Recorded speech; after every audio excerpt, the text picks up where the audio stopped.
Well, welcome to all of you coming along here this morning for this training session.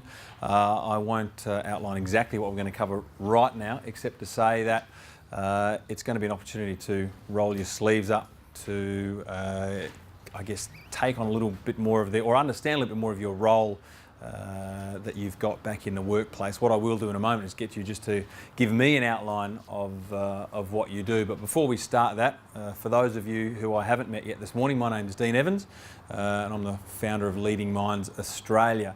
And it's always pretty exciting for me to get opportunities to come and spend time with people like yourselves, who are the movers and shakers, I guess, within the hospitality industry as you're starting to grow into your roles of managers, leaders, and as we're going to say, or as we're going to find out through the morning, moving on to the opportunity to influence and shape the people who you're working with in the industry.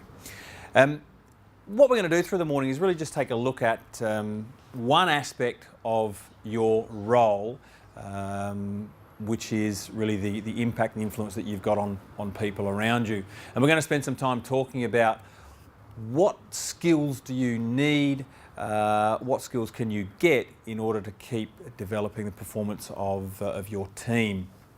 And as I said, it certainly won't be a case of me standing up here for the whole morning talking at you. You will be rolling up your sleeves and building on some of the skills, some of the frameworks that are really useful for getting a little bit more out of the people that you're working with. Now, from the first slide here, hands up if you're tired of the topic of leadership. Likewise, I agree. If you're not, if your hands didn't raise up, that's probably not a bad thing as well, because we're going to be covering off a little bit of that. But I think in many cases, this concept of leadership has been done to death. I think in a lot of ways we can say that there's just been too much theory. What do I mean by that? I mean, we talk about leadership theories, we talk about leadership philosophies. You can read about situational leadership, you can read about contemporary leadership. And I think in many cases it's been done to death, and it's really hard to get some sort of feeling on exactly what does it mean to be a leader in your industry. And so before we really kick into this morning, I just want to pare it down to the bare basics of what your duty, what your role is, what your approach needs to be to the roles you've got. And it's really, really simple. And no matter how you swing it, no matter how you position these three things we're going to talk about, it really is so valuable, because it means that you're always in a position to make stuff happen. So what do I mean?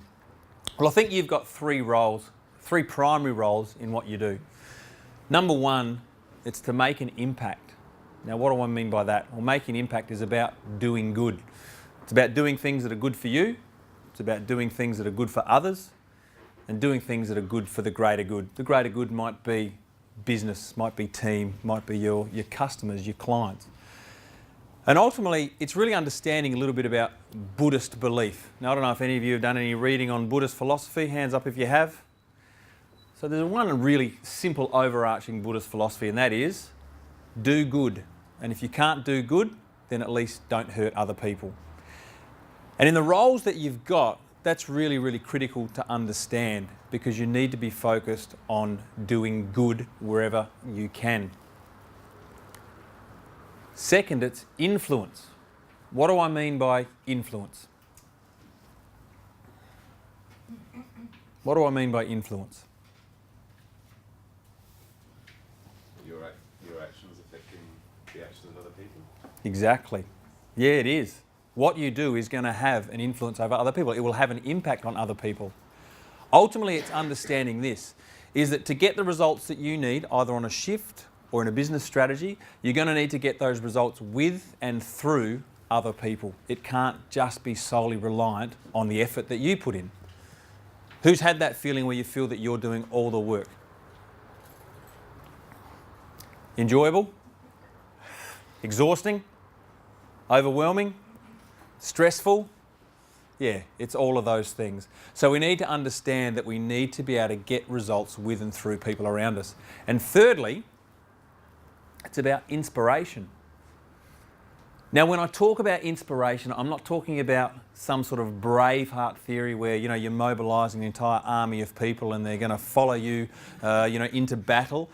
I'm talking about small, consistent changes that take people out of doing things that they feel comfortable doing. And why is that important? Well, that's important because this is where we do things that don't feel good for us. But they're good for others, they're good for the greater good. And if we're consistently doing things that feel a little uncomfortable, what does that mean for ourselves? Challenging yourself. Challenging ourselves, yeah. And if we keep challenging ourselves, what do we learn?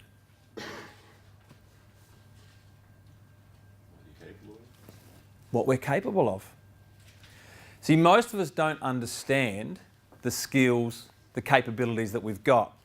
And often that comes to a point where we find it where we're most challenged. I want to give you a little story about this. So a couple of years ago, I was doing a second Dan black belt grading for a mixed martial art that I do. And I only started that a number of years ago with my kids. But anyway, the grading was in two parts. The first part was 35 rounds of full contact sparring against a fresh opponent every second round. Now, I don't know if you've ever been hit by a black belt before. Hands up if you have. Hurts, doesn't it? Really, really hurts. Really hurts. So when I had my ribs broken in the 16th round, I thought, well, this is going to be interesting to see how we carry on for the next 19 rounds. But I made it through. Now, I don't tell you that story to impress you, but to impress upon you the fact that it was quite an achievement for me to feel that I could get through the rest of those 19 rounds, nearly another 45 minutes of sparring, to get at the end of it what turned out to be a tiny little medallion tied around a shoelace. That's all we got at the end of 75 minutes of having the complete bejesus knocked out of us. The second part of that grading happened about 3 months later.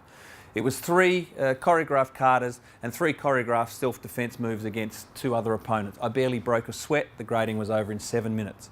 What's the lesson here about inspiration? The lesson is that we've actually got to put in some effort before we get the reward. Leading back to what you said about challenge, is that when we put in the effort to challenge ourselves and to challenge people around us to go beyond what they're comfortable doing, that's where we actually get the main thing we want from people, and that is professional growth, professional development. So when we look at the theory of leadership, or well, if we move past the theory of leadership and we look at what leadership is, it is those 3 things. It's making an impact, doing good things. It's about influencing others, getting results with and through the people around you. And finally, it's about inspiration, inspiring yourself and others to go beyond what they're comfortable doing to find out what they're truly capable of doing. And that's going to be the focus that we're really going to delve into over the course of this morning together, over this workshop together. One of the most powerful ways that you can make an impact on others, that you can influence the results that people get and what they're doing, and that you can inspire people to do more than they thought they were capable of doing, is to be a mentor. Now, when I say about being a mentor, what does that mean for you? What do you think of when I say be a mentor? Guiding someone. Guiding someone, yeah. And why would that be important?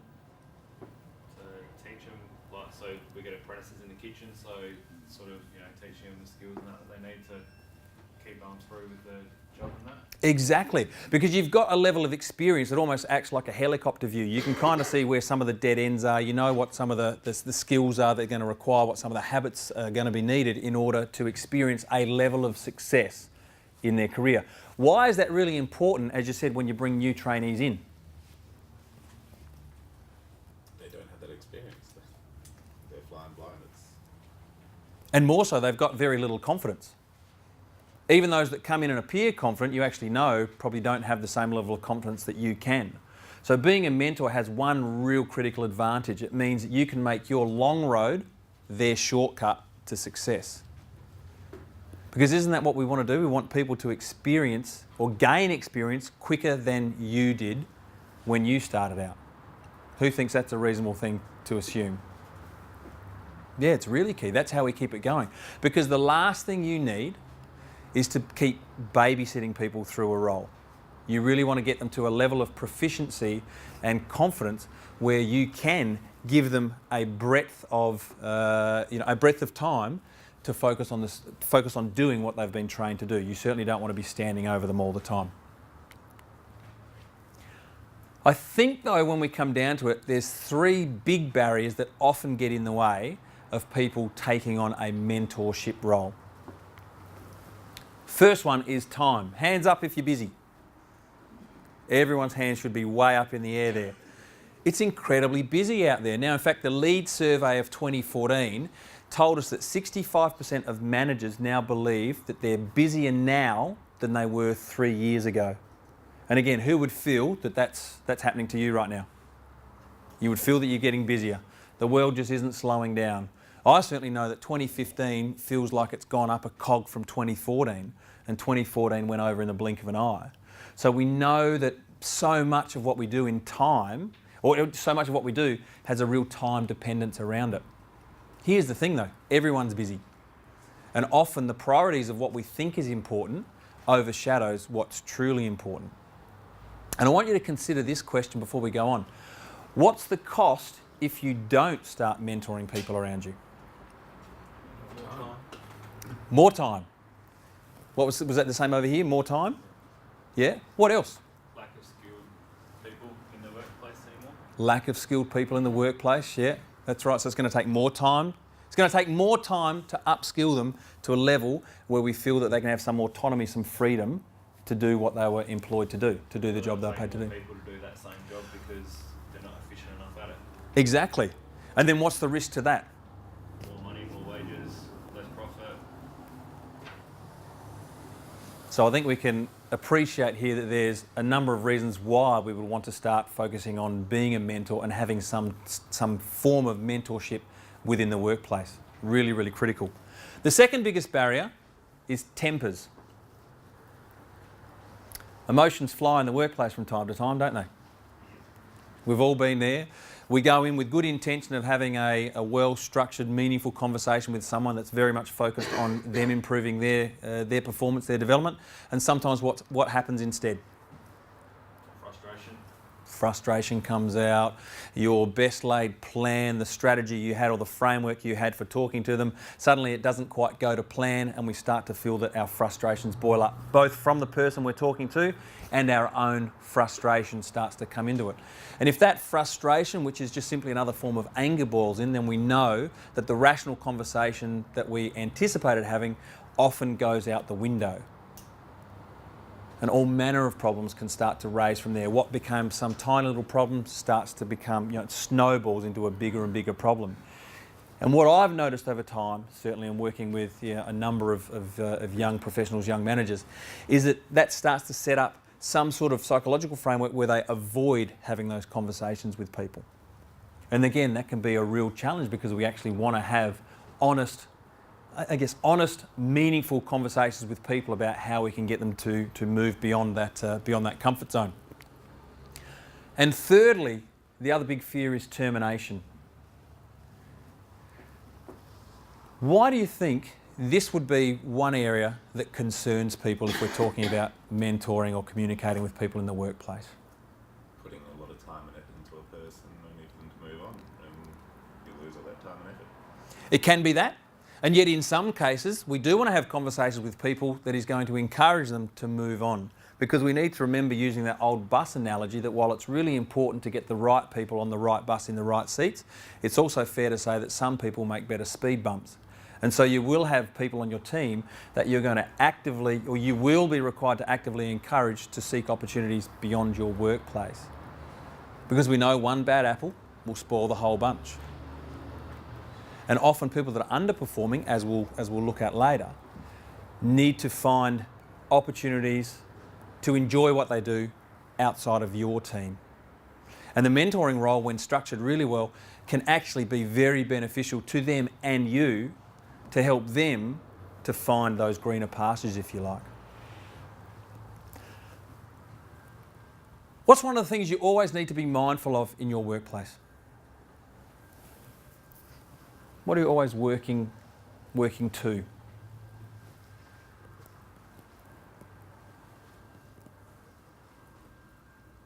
Can you go into work each day and just do whatever you want?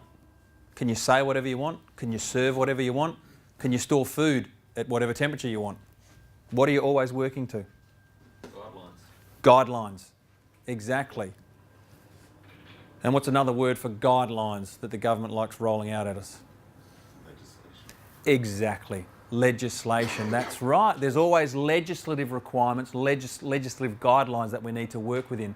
Now, what are some of those legislations, or what are some of the guidelines that we have to be mindful of when we're working with other people in the workplace? Fair work legislation. Fair work legislation, yeah. What else have we got? Discrimination, yeah. So equal employment opportunity, yeah. And what is harassment? Exactly. What else?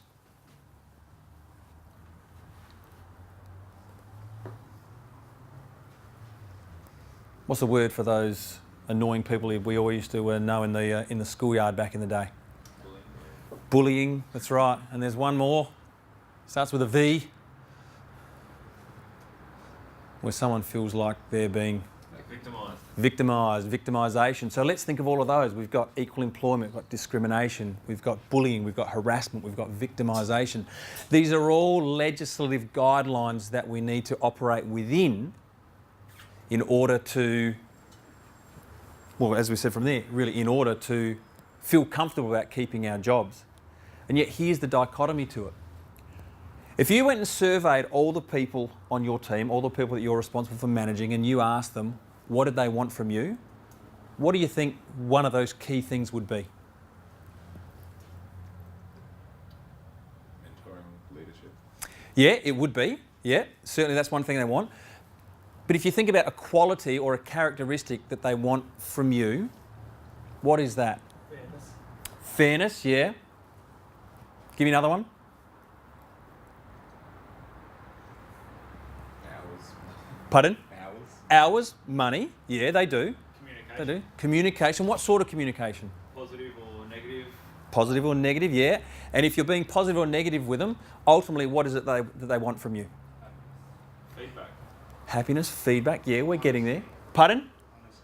Bang, spot on. So you're right, everything we've shared there is exactly what they want. Ultimately what they want from you is honesty. So let's roll it back in. If you say we're going to give you 7 hours a week and you start giving them 5, what does that do? Pardon? Pisses them off. It does. It does. So they're really looking for honesty. Yet here's the flip to that. In many cases, if you're brave enough and courageous enough to sit down and have an honest conversation with someone who's not performing to the level required, often they find that difficult to accept.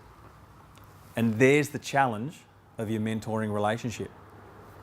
What they want from you is honesty, is feedback, is communication, both positive and negative. And when you go to give that, the force you're acting against is the fact that often people find it hard to accept honest feedback.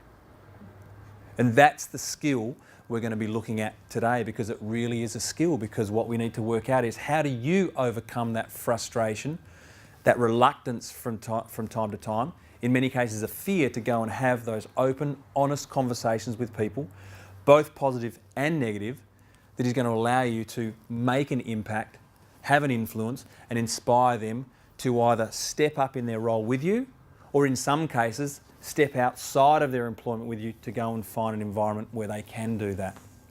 And that's very much our focus of this morning. Because who can look back across your life now and think of someone that said something to you that sort of was cutting or was hurtful at the time, or you felt kind of uncomfortable hearing, but you look back on now and you go, and I'm really glad they pushed me to change the thinking. Who can think of someone, or maybe more people, that have done that across your life? So there's the thing. When we get it, I was going to say when we get it right. It's not so much about getting it right. When we start to feel more comfortable and more capable, more confident about having those conversations, the impact that you can have for people, I think, becomes multiplied. So that's what we're going to focus on today. So who thinks that would be worthwhile spending some time looking at today? Definitely. Excellent. So it starts from the start, which is succession planning. Now really, the name says it all. Your success, or your ongoing success, will be heavily reliant on your ability to partake in succession planning. And if we want to break it down, it's about saying, How do we replicate you through your workplace? Let's put a caveat around that to say that no one will think like you, will act like you, will work like you. That's impossible. You are unique, and we'll cover off that a little later. So we're certainly not looking to clone you, but we're looking to replicate some of the qualities, the characteristics that you've already demonstrated to elevate yourself to your role. And we want to look to find that in other people through the workplace, because we need some consistency in the way that that your team operates. Why does that matter? Why does having a level of consistency matter to a team? Service. Pardon? Good service. Good service, yeah. And we know service standards throughout Australia are generally reasonably low. So having consistently good service is in itself a unique selling proposition. What else have we got? Being able to be comfortable while you're not there, being able to put your attention on other things. Comfortable is huge. Being comfortable is huge. Everyone's heard about the comfort zone. Yeah. Being comfortable, having that consistent approach means people can stay comfortable. And if we stay within a comfort zone, what's a great feeling we get out of that? Relief. Yeah. And more so a trust that we know what's happening. See, 80% of people in the world have this need for certainty. They need to know what's going to happen next. So if we have good service, if we keep people comfortable, then they get a great relief. They get a sense of, they can relax into the role. They know what's going to happen. They know what the expectations are. They know what's required of them. They can just do that quite rhythmically.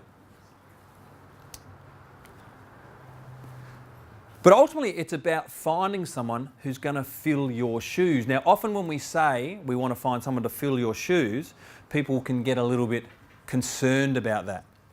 And I can appreciate that. You know, we're certainly not suggesting that we want to do anyone out of a job. But succession planning is about identifying the talent that you've already got in your team.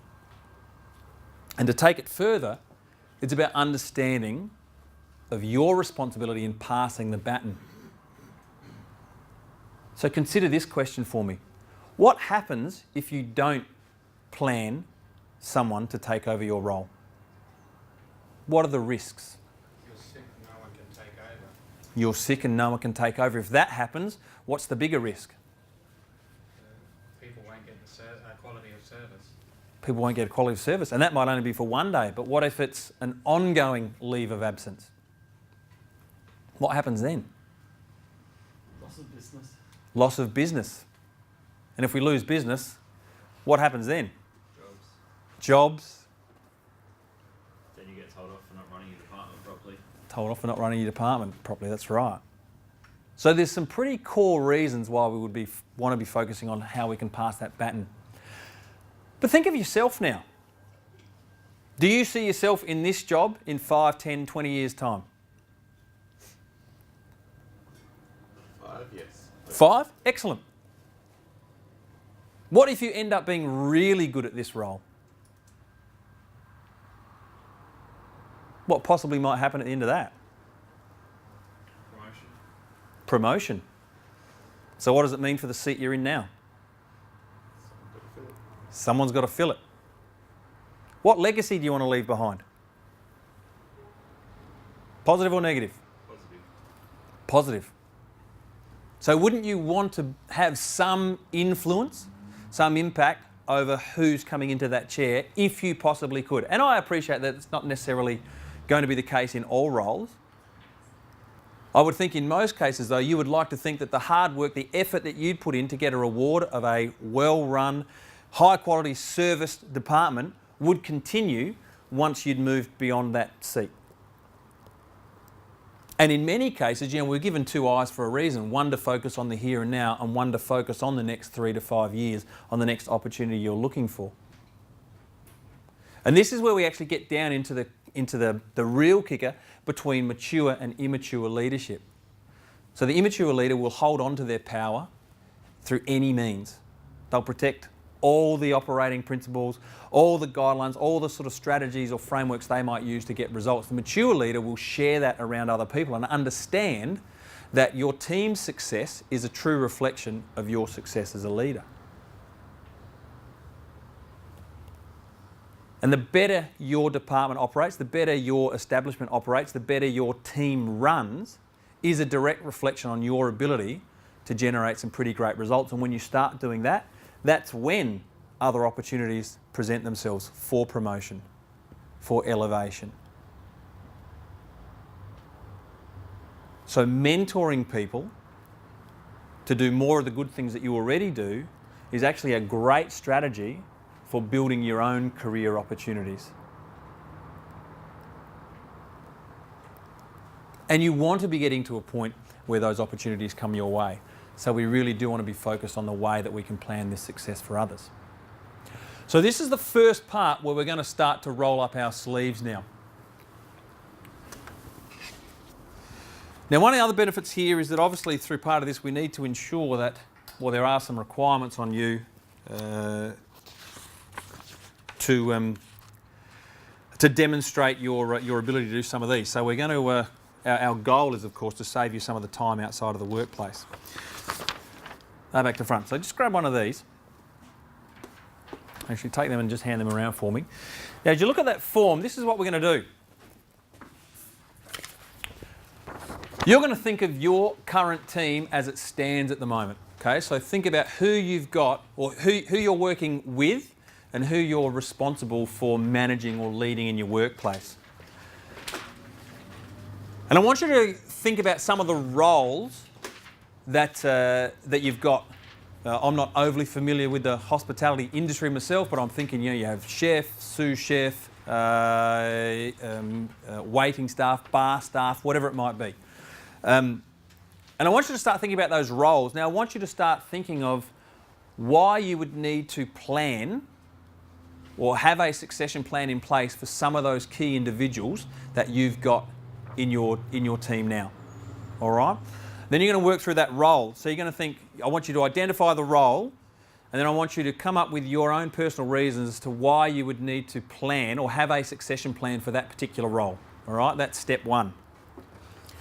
Step two, the bottom there, under the who and the why, you're going to identify 3 people within your organisation that could move into those roles if the opportunity presented itself. Okay, maybe a short-term leave of absence, maybe some extended leave, or someone chooses to move on. Okay, but you're going to name 3 people, identify 3 people who you believe could take on that role, and why you think they would be well suited for that position. Now, everyone understand that instruction to start with? All right, so let's just start there. So that's just that first page under your succession plan. And when you've done that, then we'll come back together as a group and we'll just start to move on to that second page, which begins at experience there. So any questions with that first part of the workshop today? Got that? Think of the role and why you need to have a succession plan in place for that. Then identify 3 people on your team currently who you believe could take on that role and why you think they would be a good candidate for it. All good? Makes sense? Excellent. I'll give you 15 minutes to work through that.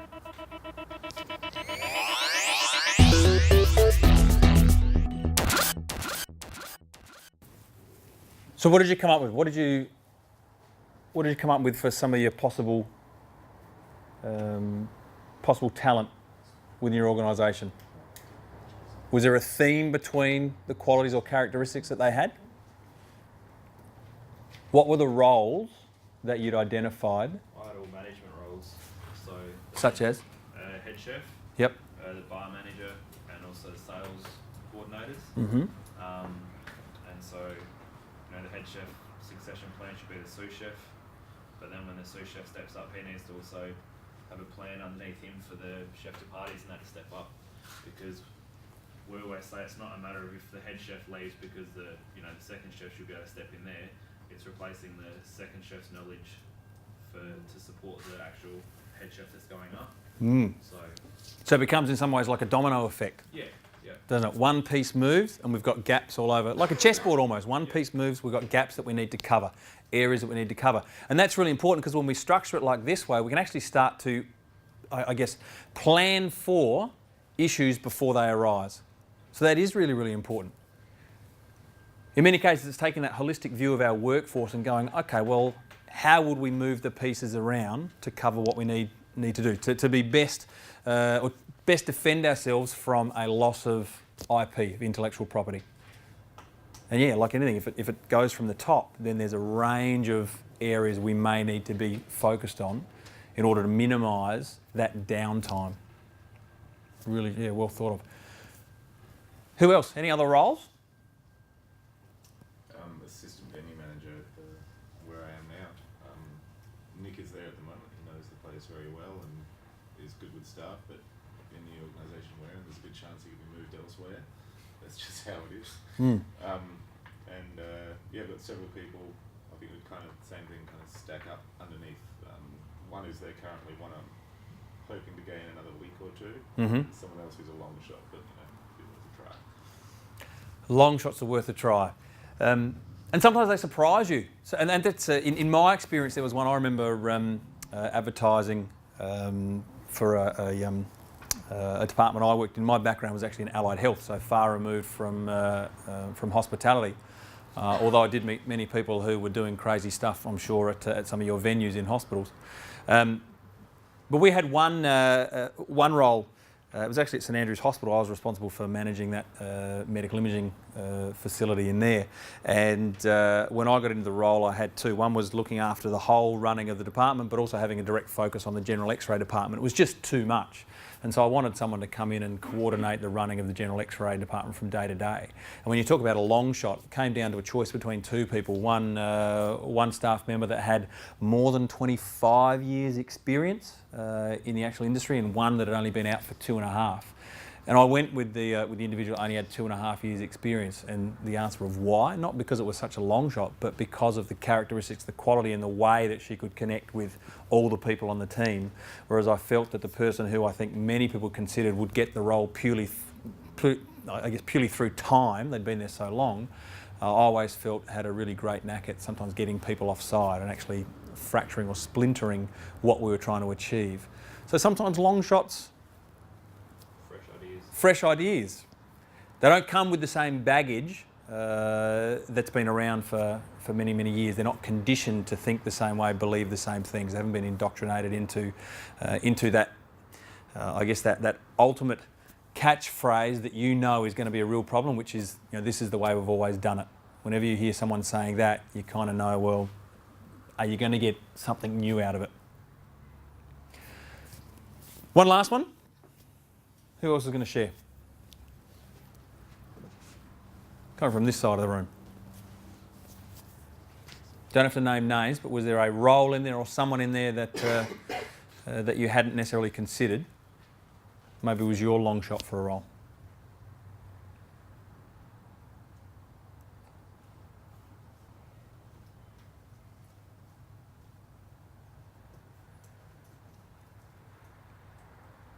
I can stand here all day. I'd prefer not to, but I can. I guarantee if you speak up, you won't burst into flames.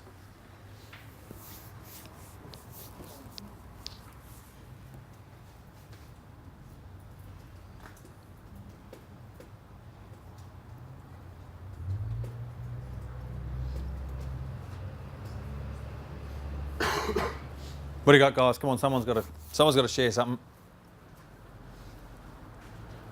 I had the assistant manager role at the place where I'm working. I didn't really have a long shot though. I just chose people that I thought would be good in the role, their current skills. I mostly looked at work ethic and then their ability to relate to customers and the other staff. So work ethic's really important. Why would we want to be focusing on someone's work ethic? Because then it trickles down. So if they're working harder, they make their staff underneath them work harder as well. Yeah. We must be the example. The minimum we expect from ourselves is the maximum we can demand from anyone else. So we must be prepared to do everything. Doesn't mean we have to take on every responsibility, but we must be prepared to chip in and do all of the jobs. It's the easiest way to delegate. You know what's happening. You've done it. There is no excuse for anyone else not to do it.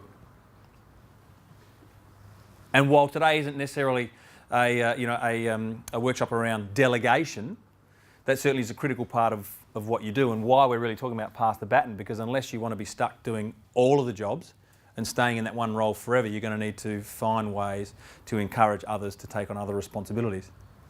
And ultimately that is still, I think, incumbent under mentorship, is encouraging people to do some of your tasks. It's the best way to learn. Experience is the best teacher. And how does that start? Work ethic, really, really key. Excellent.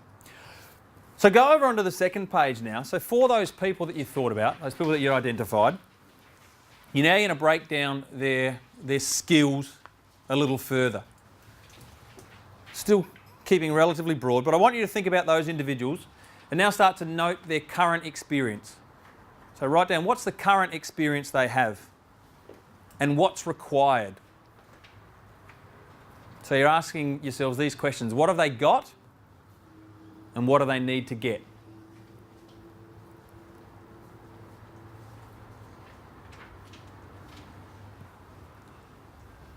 And when you've written that down, then start to note down some ways you think, or some pathways, some trainings, some opportunities that you know are out there of how they could go about getting that experience.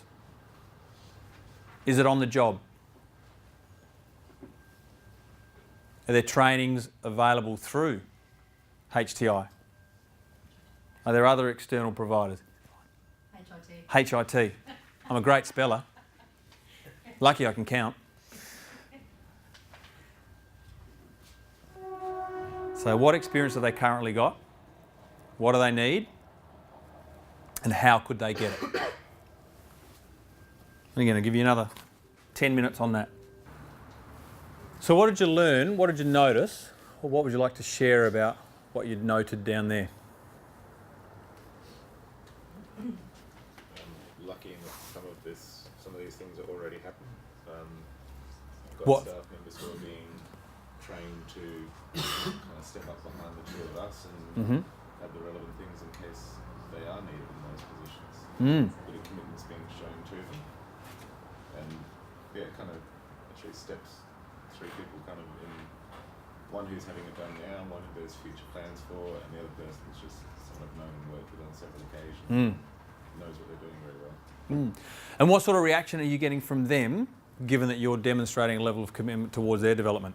I can't take all the credit for the commitment to their development, but they're very strong reactions, very positive. So. Positive reactions, yeah. What's the lesson there for us?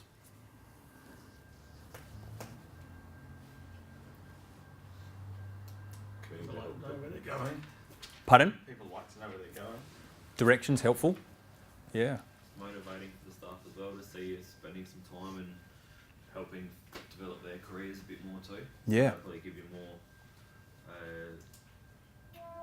passion for the job and that. Yeah.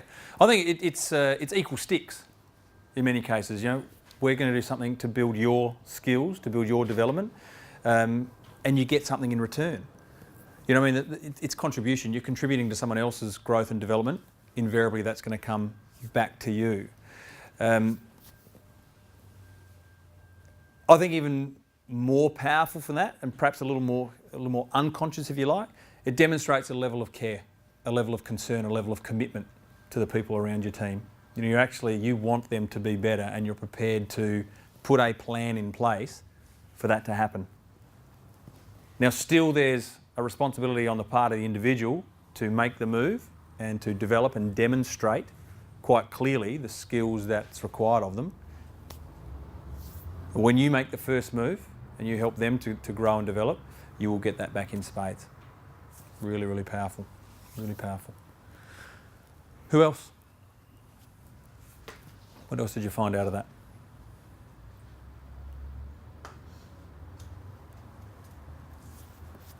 What did you get there, Dwayne?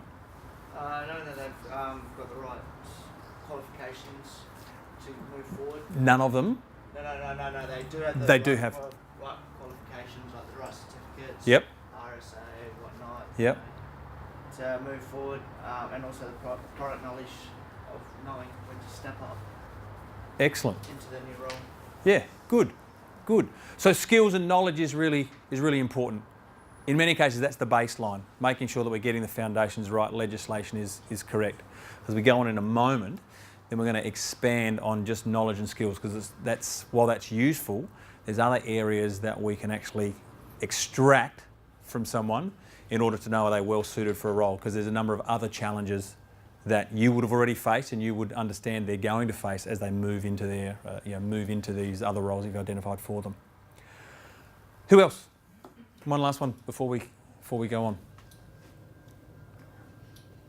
What else did you identify between current experience and required experience? Workplace understanding. Pardon? Workplace understanding. Elaborate? Knowing what's expected of them, on how it's meant to be run, what their leaders expect of them as well. And expectations are so critical, aren't they? Having clearly defined expectations allows us to do what? Get on with the job. Get on with the job. Yeah. Because when we clearly define an expectation, it's very much telling us, well, this is how we get from A to B in a safe way. Ultimately, your clearly defined expectations is going to account for three things. Number one is why you're asking someone to do the job, why you're getting them to do it, what needs to be done, and how that takes place. So how do you do that part of the role? And when you cover off on the why, the what, and the how, it leaves very little room for a misunderstanding. For less experienced staff, being very clear in your why, your what, and how is very important, because it's creating that comfort, that safe zone for them to take some level of autonomy, some level of responsibility, accountability for what they're doing. With more senior staff, your mentoring will probably move to a little bit more around the why, and then conversation around the what and the how, because you want to invite other people's ideas. You want to build you want to capitalise on the experience they've gained in order to help you get to the end result, that point B. And that can be really important, because that's where you can uncover that innovation, that fresh ideas, a new way of looking at old patterns or our old processes in your business. That's really clear.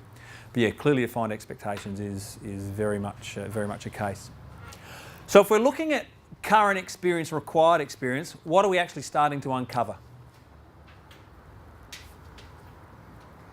Any gaps that need to be filled a little bit. Exactly. Gaps that need to be filled. That's right. And we're going to build on that again in a moment. On the last part of that page there, though, I've written down SMART goal. So did anyone have a date of when you felt that these gaps could be filled? Had you set a timeline for it? It's cheating. It's already happening. Excellent. Still good. You got a timeline, which is great. Anyone else? Put one down there. No.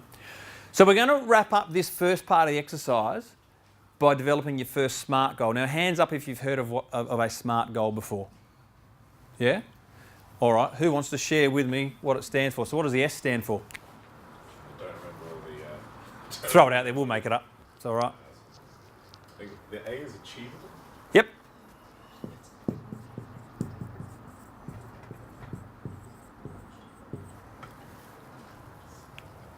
So why would we want a goal to be achievable? Yeah, so you can reach it. Goals should never be unreachable, but they should be just out of reach. And for what purpose would we want to do that? Challenge, exactly. Growth, outside of comfort zone. Inspiring ourselves, understanding that we can actually do something more than we thought possible. So yes, we want them to be just out of reach. SMRT, what else? Structure. Pardon? Structure. It is, well, the whole process is a structure. But part of the structure would be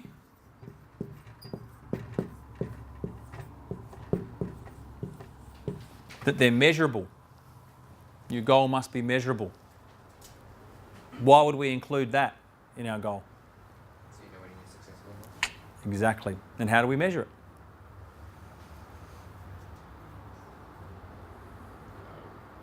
Records or records? Yeah, records. Yeah. If you're looking at training, did they get the qualification? Everything in your business is tested and measured. You know, how many customers you come through, how many meals. I'm assuming these are numbers that you would be working through. You know, how many pints did you pour?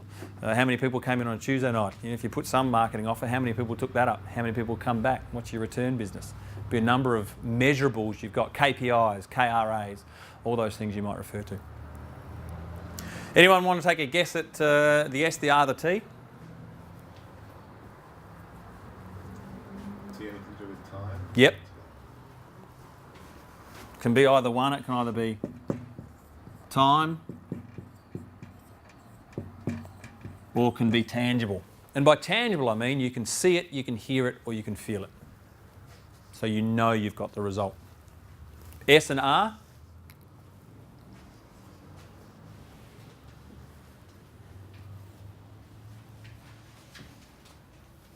Fleur? Realistic? Yeah. Yeah.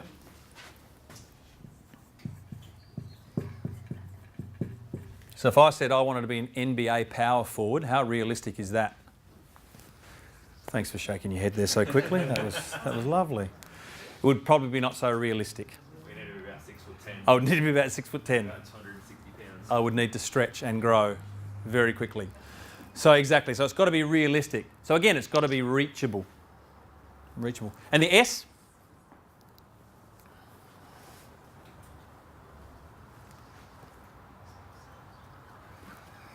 Actually been set. Pardon? Something that's been set. I don't know. Close. Give you an example. If I said, can you just go out to my car and get my sunglasses?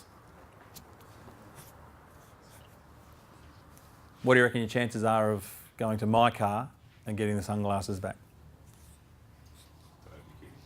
Pretty low.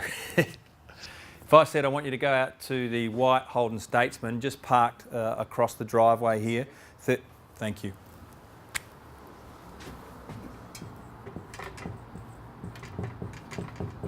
Specific.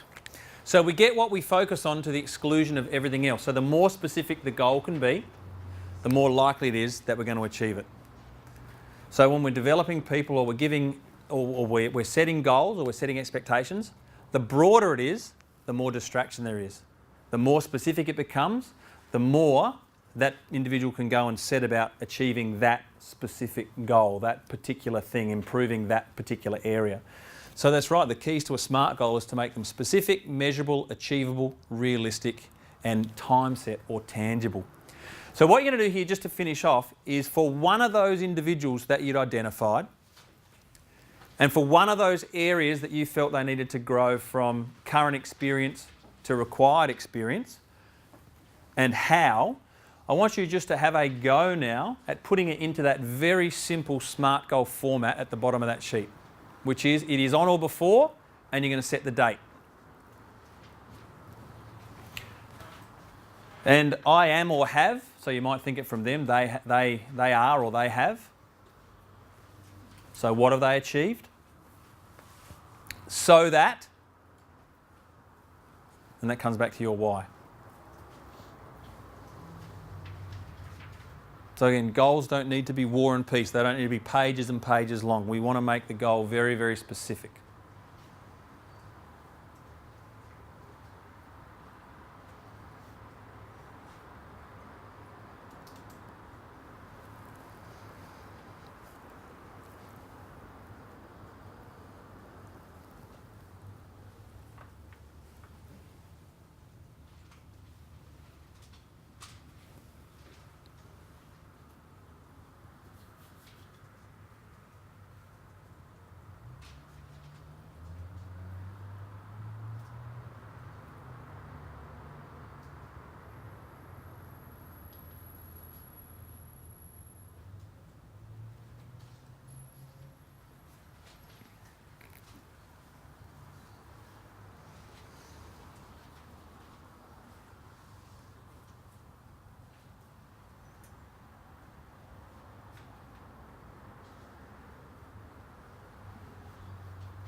Okay, who'd like to read out the goal they'd written down?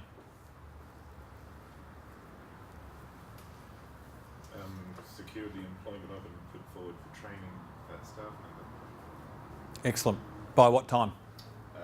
March. Just a couple of weeks. Beginning of? Beginning of.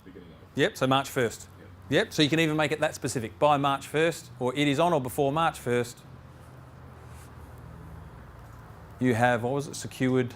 Secure the employment of and put forward for training. Great. Excellent.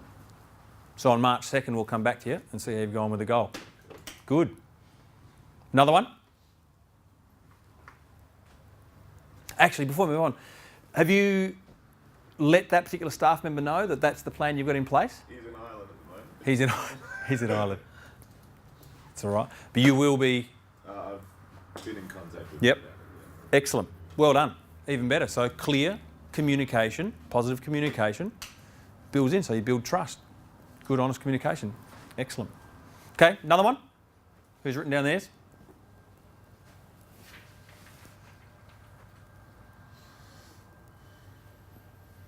December. Pardon? 1st of December, yes. District qualification and proof, so that improvement points available. Great. Great. How will you measure that? Products very good when they make Yeah. And improve sales. yeah, great, improve sales. So you could build on that from what to what. So you could look at even being more specific on what they currently are to what they're going to be. And measurables there could also be, did you say they're doing some type of training or some type of qualification for that? Yeah.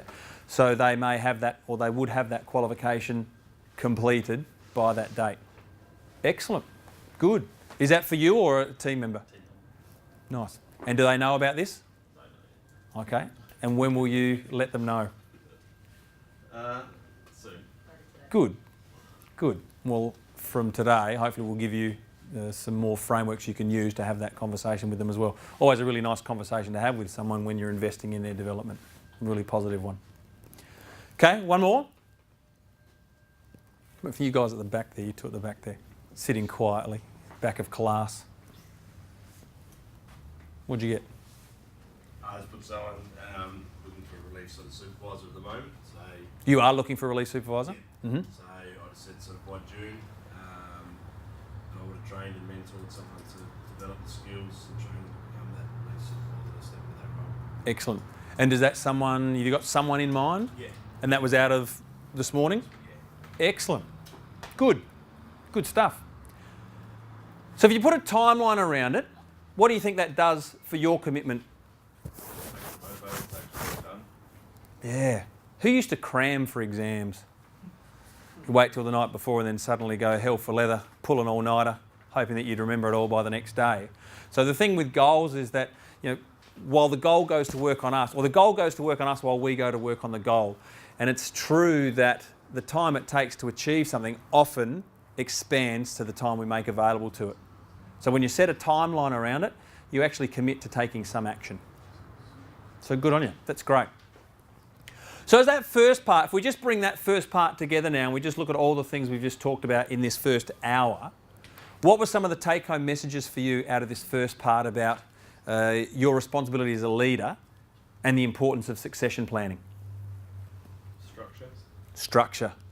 Yeah. What specifically about structure? Just sort of making sure you've got a plan in place as to what you want to happen, when you want it to happen, how you're going to achieve it, and helping other person work towards that Yeah. goal as well.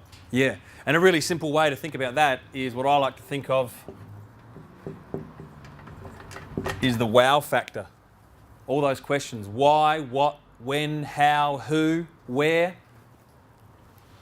That's going to build your strategic thinking. That's going to build your structure of your workforce, of your business. And you always want to start with that question, why? Why does this matter? Why is this important?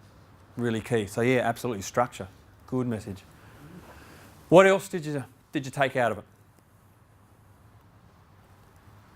Share the load. Spread it around. Get some of the weight off your back. The worst thing you can do is keep all of your knowledge for yourself. In fact, we understand that if you want to become a wise manager or a wise leader, then learn, implement and teach. Because if you're not sharing, the only thing you're doing is tying yourself to that particular role for longer and longer and longer periods of time. And that's great because we want you to spend at least a good proportion of time getting comfortable and building your confidence in that role. And yet ultimately, because the human nature is so heavily tied to growth and development, if you hold on to it too long, you will actually stunt your own potential to grow, your own potential to take on other opportunities and test yourself, challenge yourself. So learn, implement, teach, share the load. Spot on. Couple more before we have a short break.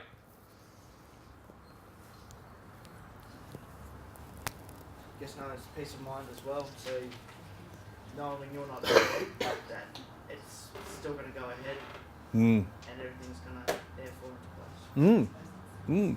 And in this day and age, that's really important because when we know that the rate of depression, anxiety, stress is on the rise, it's important to be able to take some comfort, have some level of peace of mind that the structures, the processes we've got in and the load that has been shared is going to be acted on even when you're not there.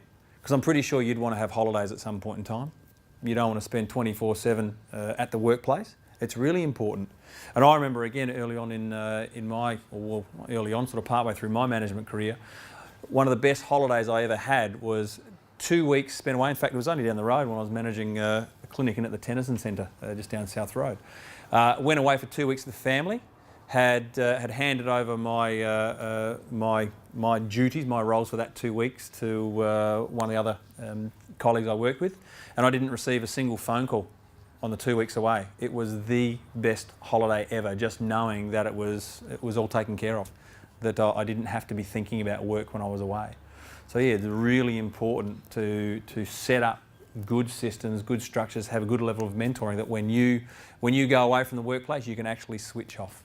Really important for your mental and emotional well-being. Critical, I'd say. Critical for it.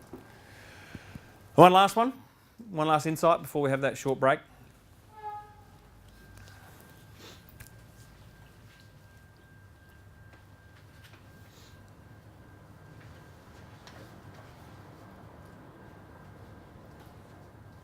Act on things, don't think about it, or Pardon? act on plans that you have, don't just put off, force yourself to actually do it.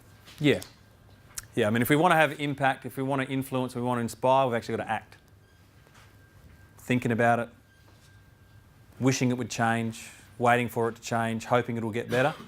Nice strategies, but they're a bit like sitting in a rocking chair, you know. It gives you something to do, but you don't actually get anywhere. So we always want to take action. And we would rather take imperfect action than perfect inaction. So act, do something, make that impact, do good. Seek to be the person who, seek to make the change or inspire the change rather than wish, wait and hope that it would change.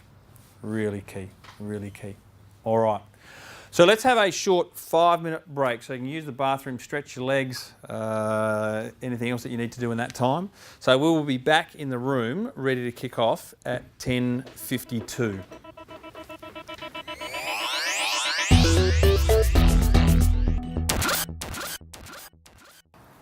All right, so if we build on what we've looked at in that first hour, it's really important to understand that the mentoring role can be looked at from two areas, both formal and informal. What we're going to work in now is simple frameworks, simple models that you can apply in either one of those settings. So if you needed to meet with someone privately in the office and have a formal performance appraisal process in your organisation, and hands up anyone that does have that. Anyone who thinks it might be worthwhile looking and implementing. Either way, you can apply it to those settings, okay? But I certainly want you to understand that mentoring isn't, it's more than just simple conversations. They're really conversations with a purpose, with a focus. And that focus is, how do we keep building on what they're doing?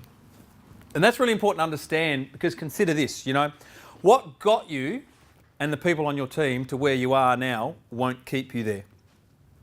If we don't keep updating our knowledge, don't keep updating our skills, well, we can't keep climbing. The team can't perform better, the organisation won't grow. There's a range of issues that will be associated with staying where we are and doing things how they've always been done. So it's really important to understand what got you to where you are now won't keep you there. Secondly, it's understand that performance appraisal, it is about finding the cracks. Now this is different to nitpicking, all right? Nitpicking is where we're just focusing on problems for the sake of focusing on problems. Performance appraisal, or a real mentoring relationship, is actually about uncovering those gaps like you've just done in that previous exercise. All right? We can't do anything about things that we have no awareness around. So if someone's carrying on doing stuff and they're oblivious to the fact that there's a gap in their performance, there's some cracks in the way they do things, well, nothing will change. So it's important that we have a way to identify those cracks, to find those cracks. And then it's about applying what the Japanese refer to as Kaizen, which is simply constant and never-ending improvement. So it's looking for those small but significant changes that any one of us can make in how we do things that build and build and build to generate pretty great results. All right? In fact, the Honda Corporation was built off of that entire philosophy of Kaizen. So constant and never-ending improvement. Put out a product, put out some sort of service, review it, look for the gaps, find ways you can improve those. That's where we're going to focus on just in a moment. And when you do that, well, it is like putting money in the bank. The investment you make in mentoring someone in some area of their performance is going to come back to you in spades. If they stay with you for a year, you've saved yourself double their annual income. Okay? Retention rates or turnover, low retention rates or turnover are two of the highest hidden expenses in any organisation. So the way that you can ensure you're maintaining a stable workforce, which builds back to the fact that we've got people knowing what needs to be done, we've got people feeling comfortable with their role, and you're consistently showing your commitment and your care to improving people within the workplace, will go a long way to ensure that you've got the stable workforce that we know actually builds greater levels of profit. So really, really critical. So we're going to move on to the next workshop here. And this is what I call the cash model. Now, two areas of this, just take one and pass it around again, guys. Two areas of this you've already identified pretty clearly, which was knowledge and skills. So before we move into this next one, and once you've all got a copy of that form,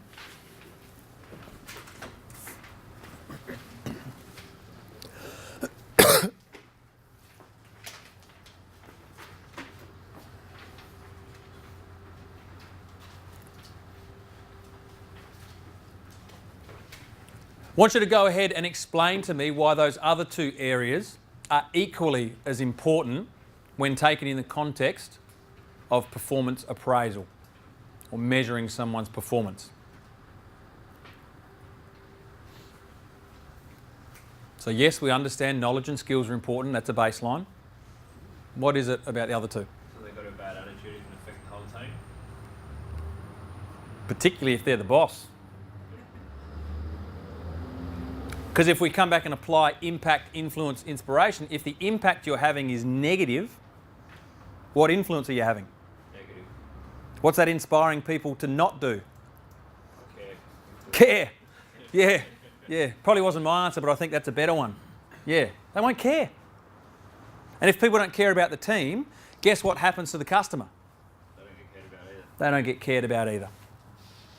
See, every workplace has a personality. Every workplace has a personality. You can feel it. And if we talk about, environment being everything, or culture of a workplace, culture of a team, you can walk in, and I'm sure you probably do this, you can walk into other establishments and you can smell a bad workplace. You can taste it almost. And if a fish rots from the head down, then we have a distinct responsibility to ensure that the attitude that we're demonstrating is a positive one, not just for our own benefit, but for our team and our customers. Really important. What were you going to say? So one of the biggest problems I've ever had with staff is finding people who enjoy being out and doing things and try and pass that on to customers, try and make sure they do everything they can that they have a good time. That also leads to them spending more money, which is good, but trying to actually, embrace the idea of making people have fun. Yeah, yeah. So I work pretty long hours. Love what I do, that's great. Got a young family. So in a moment when Sheridan and I, my wife, get a chance to go out, we're actually looking to have a good time. We're looking to have a positive experience. We're looking to go somewhere that we can relax, we can enjoy, and in many cases, I think, get to a point where we would like to go back to it again. So yeah, so the attitudes of the people that are going to be taking care of us, whoever that might be, bar staff, wait staff, meet and greet staff, whoever it is, whatever the title is that you guys apply to it, we're actually looking to find someone that's got a good attitude, that knows how to engage us in conversation, also knows when to let us be and just, and let us talk as well. These are all critical skills, and that's really set by a switched on manager, a switched on boss. A manager who is fun, enjoys what they do, that becomes infectious.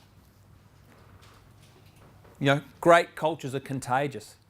And more importantly, when you go to recruit and select individuals or they come in, you'll find that you will start to get more of those people wanting to be a part of your organisation because you get the team you deserve, negatively or positively. So it's crucial that you're demonstrating the right attitude. You are being that example.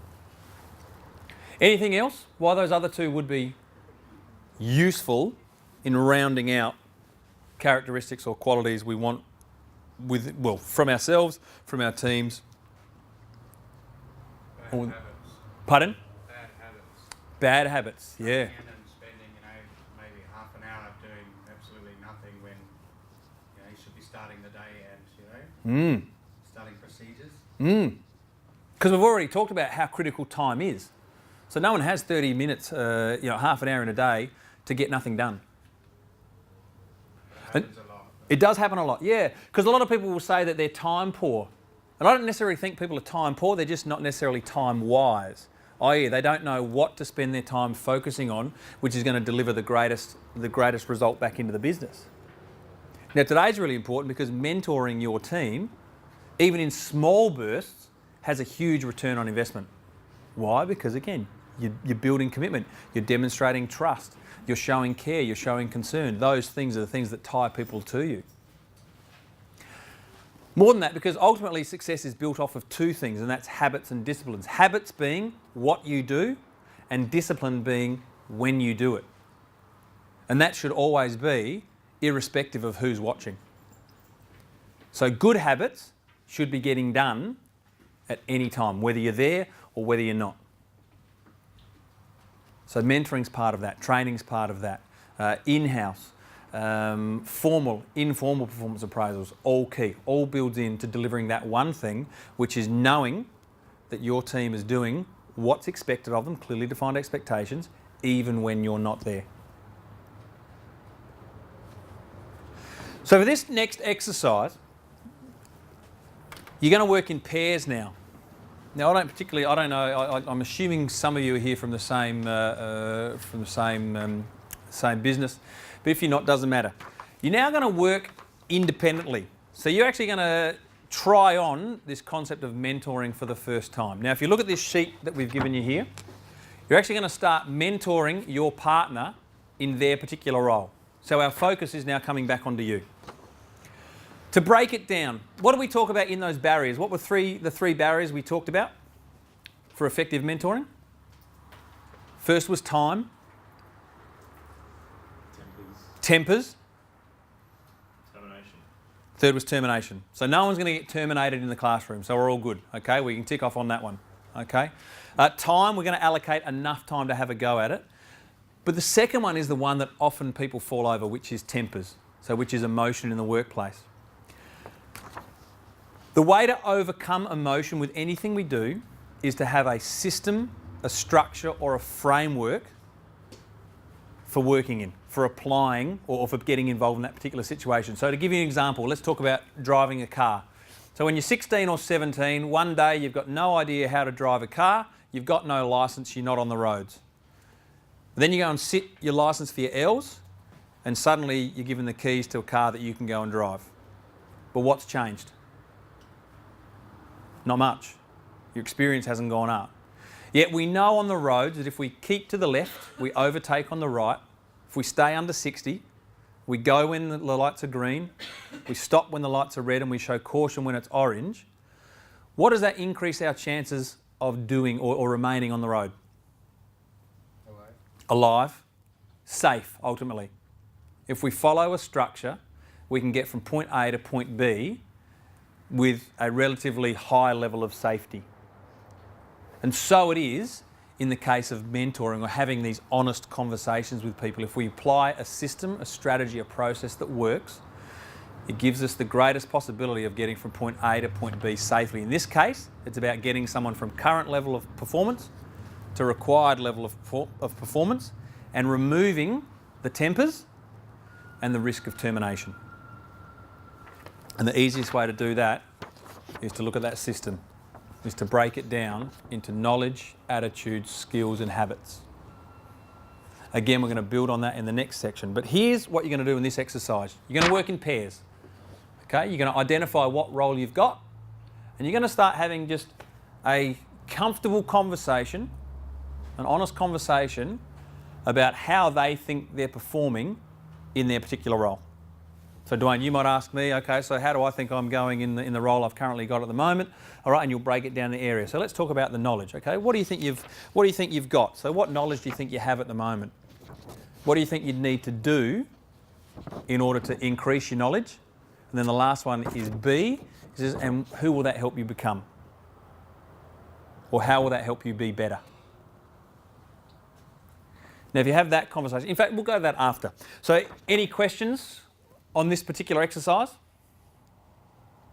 So you're going to work in pairs. You're going to have 5 minutes either side. Okay, so if it was Dwayne and I, he'd talk to me about my role for 5 minutes, breaking down into these 4 areas. Then we'd swap, and I'm going to ask him about his areas. All right, so tell me about your role. What does it currently involve? Okay, well, what knowledge do you think, what knowledge do you have? What do you think you need to do in order to increase your knowledge? You're just going to break it down into each 4 of those. Mark those responses down. And then we're going to come back and we're going to debrief at the end of that and work out, or just get some feeling of what you got out of it. Yeah? Am I writing down my responses or his responses? Write down his, and then you're just going to swap sheets. All right? So again, all comfortable with that? Makes sense? Now, use any part of the building. Doesn't have to all be done in here. We've obviously got breakout areas out there. Got the tea room behind here. Scatter yourselves around the room. Wherever you've got to go, that you've got some level of privacy that you can have that conversation with each other. And remember, it might feel a little clunky because in many cases this is something you probably haven't done before, added this sort of structure to the conversation. So expect for it to feel a little uncomfortable. But what do we know about feeling uncomfortable? Benefits in the long run. Brilliant. That's what we want to do. The more things we can do that feel uncomfortable, the more beneficial it's going to be in the long term. And remember, it's a really safe space here. Everyone here wants each other to succeed and get better at it. So that puts a responsibility on the person, on you, to ensure that you are answering honestly as well. All good? Fantastic. So it's 10 past 10 now, so we'll regroup in here at 20 past for the debrief. And again, 5 minutes for each participant to play the role of mentor and mentee. Fire away, boys.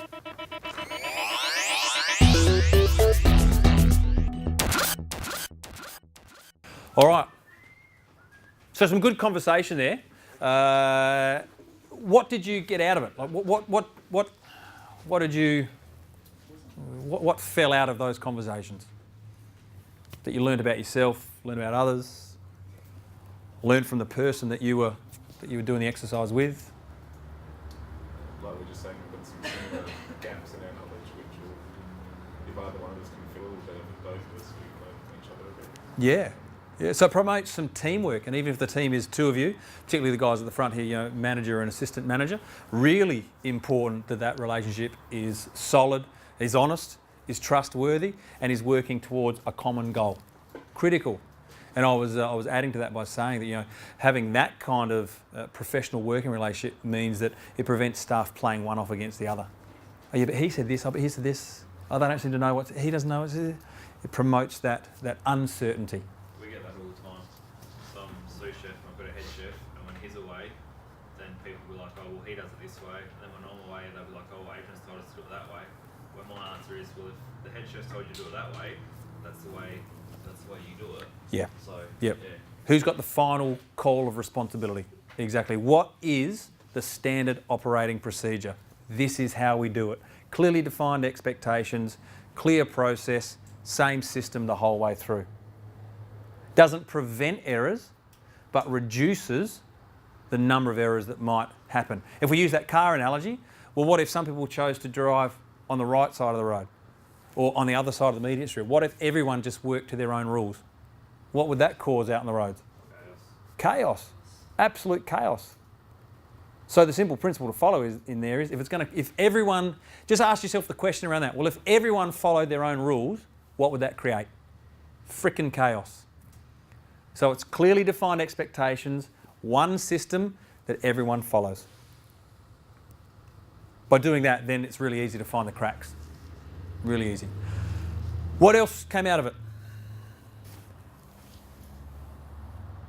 I know there's some conversation about sometimes hard to separate, say, knowledge and skills, or maybe habits and attitudes.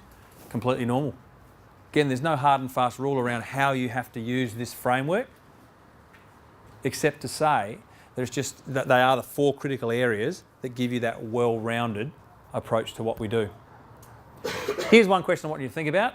When you were the one exploring the questions with your partner, so you were the mentor, they were the mentee, where was your focus at all times? On what they were saying. Exactly, on them.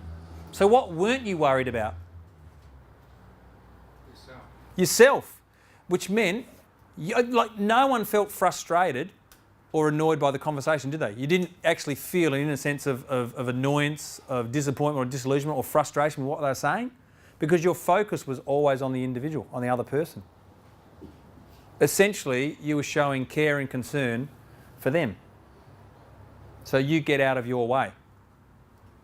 And that's where most conflicts, most of those tempers roll up, when we start to worry about what we think or focus too much on what we think about what someone else is saying. So really critical. You do that again by structure, by framework. What was the other great thing that it brought into the conversation? It's honesty. What you know is to be your shortfalls. Yeah, so both things, absolutely. So taking that in, honesty, and what you know to be your shortfalls, it actually is an honest conversation around gaps. Without what? Judgment. Spot on. Without judgment. So this process sets up a judgment-free zone where someone who you are committed to helping develop is giving you an honest assessment of where they believe their gaps are, free from you placing judgment on whether you believe that's right or wrong. And that is so, so important in the context of mentoring, because it has to be judgment-free. And why? Because this process forces you to focus on them, not you. And if people get a sense that you're focused on their development, what does that breed in your team? Or breed between you and them? Trust. Yep. What else? More commitment to their jobs. Commitment to their jobs. Yep. Communication. Yep. And I'll throw one in there as well. Respect. Now, people don't have to like you, but if they respect you, you're still going to get great results out of them. And what's respect? It's the liking part without necessarily wanting to hang out for a beer. And that's cool. We don't need to be everyone's friend as a leader or a manager. So some really critical elements that you guys have uncovered there. Now, for when you were the mentee, what have you just formulated for yourself? A plan, sort of, Yeah, of what you need to do. a plan. So everyone can do a big tick, boom, you've just come up with your 12-month professional development plan. You've just uncovered in 5 minutes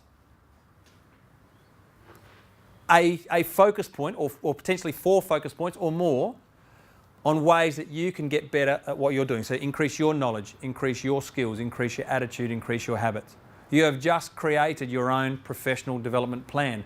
Now again, if part of what you're doing is being the example, showing the way, how can people expect to not be asked to improve when you are consistently growing in your role?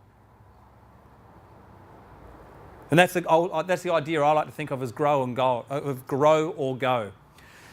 You're all starting there. The moment you make the decision, you make the commitment to grow, to increase your knowledge, attitude, skills or habits, what have you created? A gap. What have you, and that gap allows the people underneath you to do what? To grow with them. Think of this way, if you don't and you keep squashing them, what will those people try to do? Go over your head. Well, three things, yeah, they'll try to go over your head, they'll try to squeeze out, or worse, they'll just stay there. And the worst thing you can possibly set up for a team is someone who just wants to stay where they are. So when you make the move, you create the space for your team to grow with you. So really important. And then 5 minutes we did it. So this doesn't need to be a half-day conversation. It doesn't need to be a full-day conversation. It can be as simple as, hey, let's catch up for 10 minutes and see what opportunities you can find for yourself or how we can help you grow and develop over the next 6 months, 12 months. That easy. Same framework. Emotion out. From mentee to mentor, did you feel like you were being bullied? Did you feel like you're being harassed? Did you feel like you're being victimised? You can't. Why? Because all of their focus is on you. And in a conflict situation, you can't fight someone who's on your side. You can't. You can only fight someone who disagrees with you. You cannot fight someone who agrees with you. So when you're focused on someone else's development and fully committed to asking the questions that help them uncover the areas they think are important for their growth, you've clearly demonstrated that you're on their side. So you've just stepped beyond the 3 barriers we identified at the start of the workshop. Questions? Queries? Comments? Simple to do. You could go back and have that conversation with someone in your team using that framework and that worksheet and do it in exactly the same manner that you've just done it. Fully present to them, fully committed to building their professional capabilities. Because as part of your assessment, that's what you're going to go and do. You'll have that conversation with someone on your team. And I don't care if it's the person who you're most comfortable with, it will work just as well for the person who you're least comfortable with. And remember, you will get the biggest result and you will learn more out of people who are least like you than you ever will by having a conversation with someone who's more like you. And you'll need to be communicating with everyone on your team. That's the way to do it. That is what you've learnt there is the same strategy for driving that car as we talked about before. Follow the system because the system works. We're going to build on that though. And this is the last part of the day. But just think, you've done all that hard work. You've identified people in your team that could move into higher level roles. You've looked at their levels of experience that they've got and the experience that they need. You've broken that down further and gone, okay, well let's peel off another layer and go, well, how do we get that into knowledge, attitude, skills and habits? And that's positive. What we need to look at though is, okay, well, what happens if there is a breakdown? What happens if it's something negative? What if it's something that you know is not working? Again, from what we've covered, what do you think we need to use? Communication. Well, we need communication, yeah, we communicated, but communication within what? A structure. We need to bring structure to it. We need to bring system. When we don't trust ourselves, we fall back and we trust a system until we get to a point where we trust ourselves to use that system without the form. That's what we're going to move in now. And this one's called the MIP model. So again, just take one of those.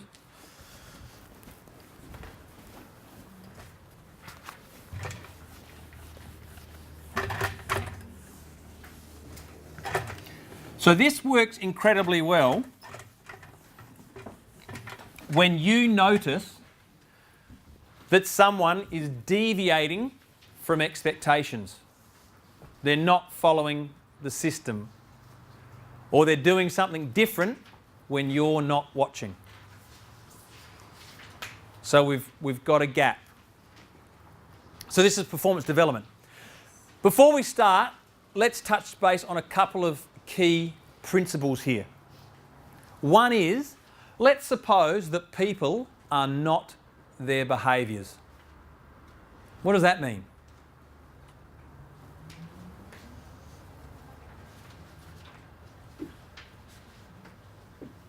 People are not their behaviours. What does that mean?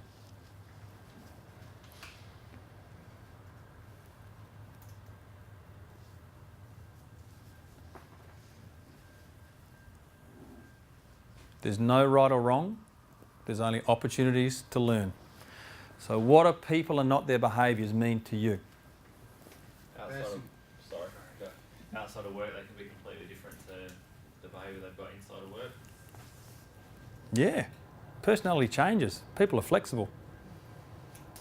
How we're talking here might be different, and how we're interacting here might be different to how we'd interact if we're having a few beers at the World Cup cricket game. Yeah. So the environment we find ourselves in will have an impact on our behaviour. Exactly. Adam, what were you going to say?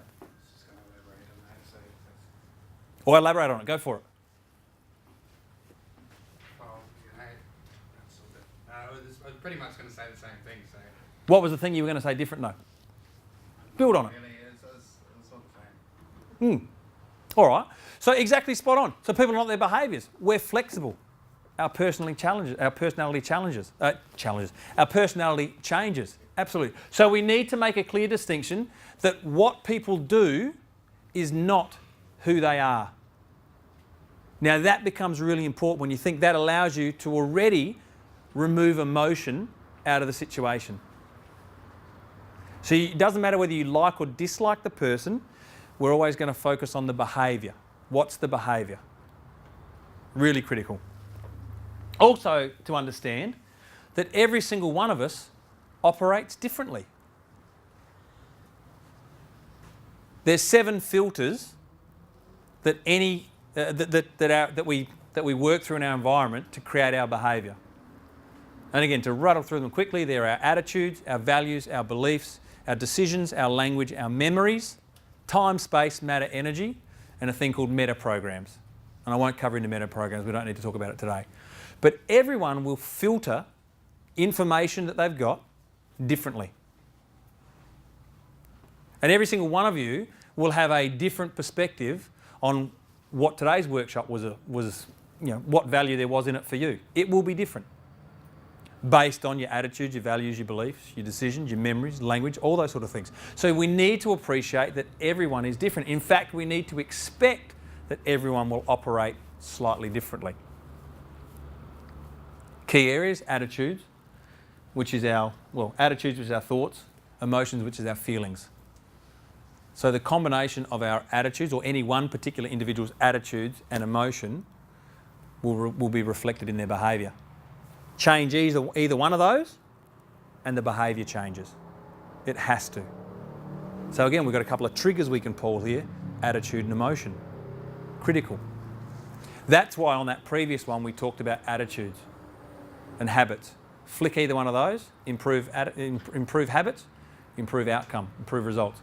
Improve attitude, you can improve outcomes, improve results. So they are critical. And this is where we then go on to fix the cracks. So you've spent all this time building up here to going, okay, well, we've found the cracks. You've found areas, and by cracks I don't mean negatives or weaknesses. We're identifying areas for growth, gaps, as you guys have said. You've uncovered gaps, both in people that you're looking to succeed you or succeed others in particular roles, or within your own professional development. You've uncovered gaps. That's what life is. It's about finding gaps to close, and there will always be gaps. If you want to be really honest, you want to have the biggest impact you can. It is about seeking to honestly uncover gaps in all areas of your life, professionally, personally, whatever it is. All right, so we've done that. So now we move to the point of going, okay, well, let's close those gaps. Let's plaster them over, and let's build on them. Let's turn them into greater strengths. That's what we want to do. And again, in doing this, it's really important to leave the emotion out. Why? It's not rational. It's not rational. Spot on. Spot on. In fact, as a quick little bonus, let's understand that, go a little bit of neurophysiology here. You've got 3 brains. Some would say that us men don't have 1, but it's not true. We've got 3. All right, we've got 3. First one is instinctive. Second is emotional. And the third is intellectual. Now, who knows people that don't seem to have developed that third part of their brain? I do. But we've got 3, instinctive, emotional, intellectual. Now, if we focus on the person and not the behaviour, what's our risk? Our risk is that they annoy the shit out of us. That we focus too much on the emotion. Or worse, if they come at us, which they will if you focus on the individual, if you keep telling them what they don't do well, and you walk in with a belief that they're hopeless, they'll never be a good employee, you're already getting emotion involved in it. Now, when they come back at you, essentially when they go on the attack, what's the 3 responses we've got in our instinctive brain? And you already know this. Yeah, fight. Yep. Yeah, we've got fight and we've got flight. Exactly. So there's 2 out of the 3. There's one that's worse.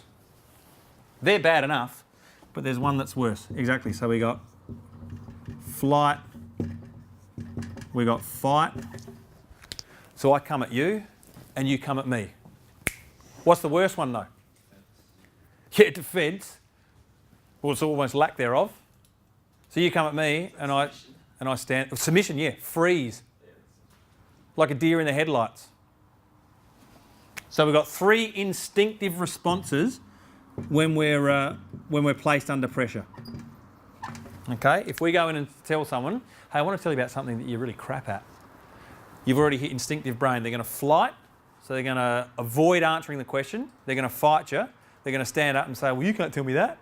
And boom, that'll go back into victimisation, bullying, harassment. You've gone right there and you've started it. Or they'll freeze.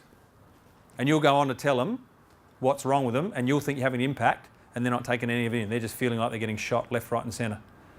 Neither one of those will help you or help them. Now, and to understand as well, once you've hit that mode, 90% of your blood, or their blood, has just gone out of their brain into their limbs, ready to fight you or run away from you, which ultimately means they've actually stopped thinking. So the feedback you're giving them isn't even getting to where it needs to go to make a change to the attitude or the habit, the knowledge or the skills. So physiologically, we're having no impact. Then we move into emotion. So you think if someone comes on the attack for you, that's when the emotions start to come out. And the four black horsemen of that will be anger, sadness, and building on this one, you'll get fear or guilt. They'll be the 4 main emotions that someone will experience if you basically go on the attack to start with. Looking at that model, where does the solution to the performance problem lie? Intellectually. So we need to have a system, a structure that removes the emotion and takes out that instinctive response. And your approach to these conversations is what allows other people to do that. Now, the great news is you've already demonstrated a pretty high level of skill to doing it. All we've done today is put a little bit of a structure, a little bit of a framework, a system around how you can go and do that. But in terms of fixing the cracks, now we're talking about those areas that can promote a higher possibility of firing up the instinctive brain or the emotional brain, and we want to get to the intellectual brain. So number one, we know to do that how? Where does our focus need to be? On them. What do we need to separate? Emotion, yeah, and how do we do that? Exactly. By focusing, by being able to separate the behaviour from the person. Now, the final key to that is to understand that we always focus on the problem and not the person. So it's never about the person. It's always about the knowledge, the attitude, the skills, or the habit. So it's something that they do, not something that they are. And that's to understand that everyone is flexible. Everyone's personality can change. So we can impact, influence and inspire that change within them by how we approach it. So the last sheet you've got there is the MIP model.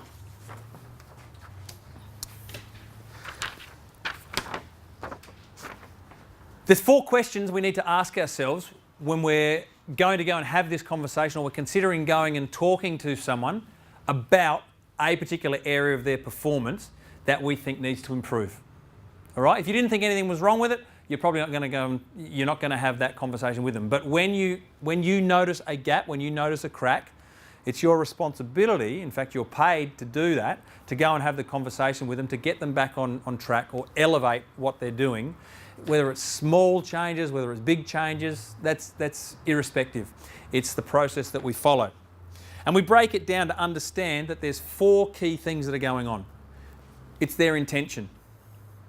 Okay, which is saying, well, what are they trying to get out of this? What are they trying to achieve? Give you a great example. The drama queen, the person that when you introduce any change or you try to make any sort of change, throws their arms in the air and says, well, that'll never work. Who's had that before? Yeah, you could name them, possibly. All right? Well, there's still an intention behind that. It's just a behaviour. That doesn't mean they're a bad person or they're disruptive or they're troublemakers or they're problematic or they're the worst employee ever. It's a behaviour. We can separate that behaviour. What's that behaviour primarily trying to accomplish? You've already given me the answers. Not have to deal with change. Exactly, change, which creates a level of what? Ongoing level of what? Pardon? Attention. Beautiful. Yep. A lack of, or promotes comfort. Yeah, because by not changing, we stay comfortable. And there was 2 other answers over here. Uncertainty. Pardon? Uncertainty. Yeah. Well, it keeps the certainty. Yeah. It removes the uncertainty of the situation. Absolutely. And there was one more. Stress and fear. Stress and fear. Exactly. So there is still a positive intention to that behaviour. So that's what we need to understand from intent, is that 99% of times, all behaviour has a positive intention. And the intention is to keep that individual safe. How? By remaining comfortable, by removing fear, by creating certainty, and by gaining attention. It's an unresourceful strategy for gaining significance and attention. Throw your hands in the air, be the drama queen. All the focus has to be on me now, not other people. Goody goody. So really critical. So if I said here, that's where we always start. Now, we never begin that conversation by asking someone, why are they behaving like that? The ego is a very, very powerful thing. Every one of us has it. So all of you have an ego, but that is different to being egotistical. So the ego that needs to judge, needs to justify, needs to look good, needs to get even, or needs to know, or needs to be right, is unhelpful. The ego that is supportive, is encouraging, is committed to improving someone else's, which is saying, well, I think I can make an impact, I can influence this person, I can inspire them to be better, is very useful. Very useful. To avoid having an egotistical conversation, we never start a question with why. Because the moment I ask you why you're doing something, you will justify that behaviour with good intentions. When we ask for what purpose did you choose, or for what purpose did you decide to blah, blah, blah, demonstrate behaviour, you're actually uncovering the intention, the outcome. So you think of the drama queen. Well, for what purpose did you decide that this change wouldn't be a good one? And they'll actually start to give you some reasons, which is more information and more data that you can use to formulate and craft a better strategic plan. But, and I rarely use the word but if you start with, well, why did you do that? That person will stand their ground and they will go straight to one of those three. And you cannot win that argument or solve that problem while someone's thinking instinctively. So we start with for what purpose? Small change in language, huge change in result, and remember that language is one of the 7 filters we've got to create our attitude and our emotion. So really critical. You want to uncover the intention. Second is the manner. Now, what's manner?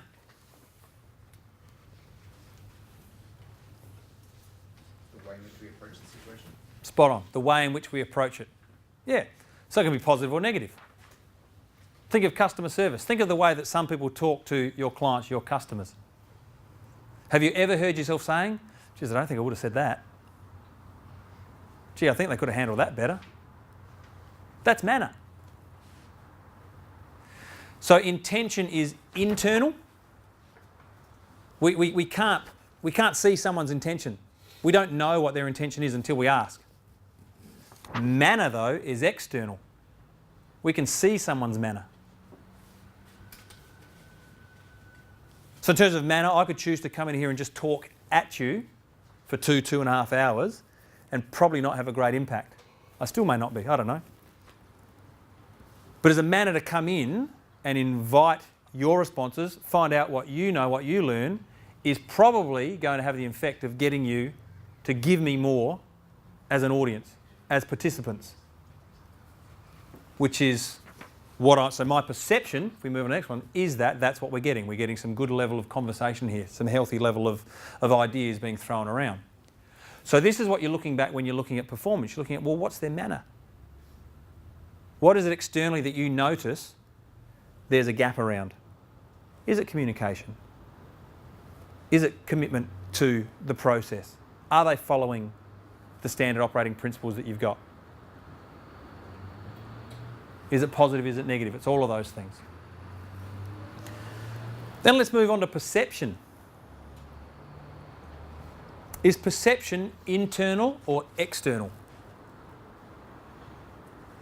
It's kind of both, isn't it? You've got to perceive something from the outside, but the way you process it is internal. Are you perceiving their perception or are you perceiving their procedure? So again, we're able to separate our thinking even further. So perception is your judgment of a situation. Equally, it's the other person's judgment of a situation. So it's internal.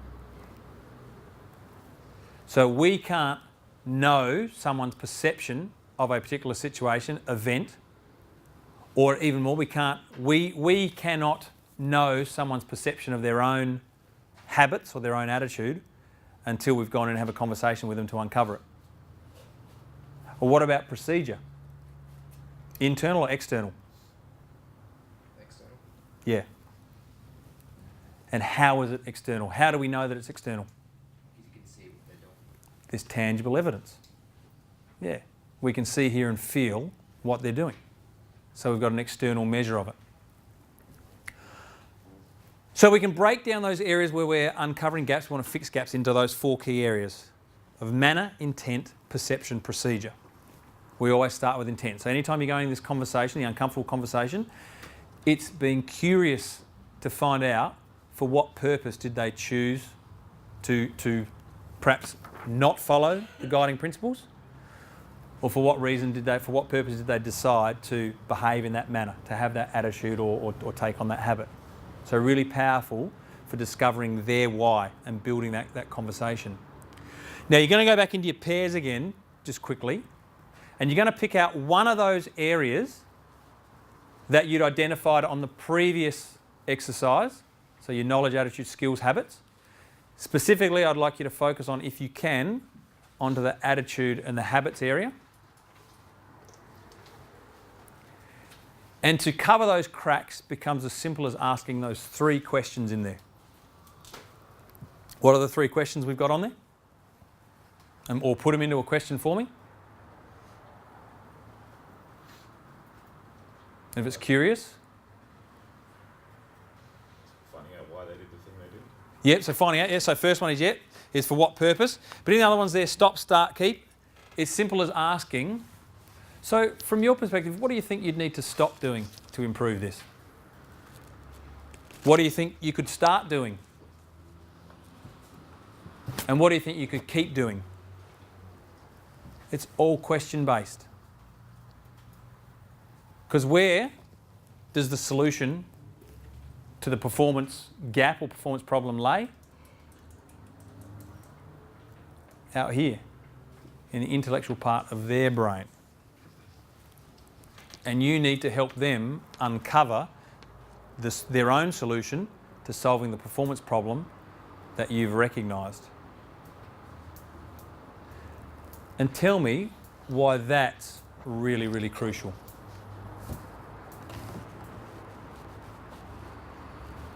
Let me ask a better question. Ultimately, who's responsible for our behaviour? We are. Your job as a leader, your job as a mentor, is to assist these people, your employees, your staff,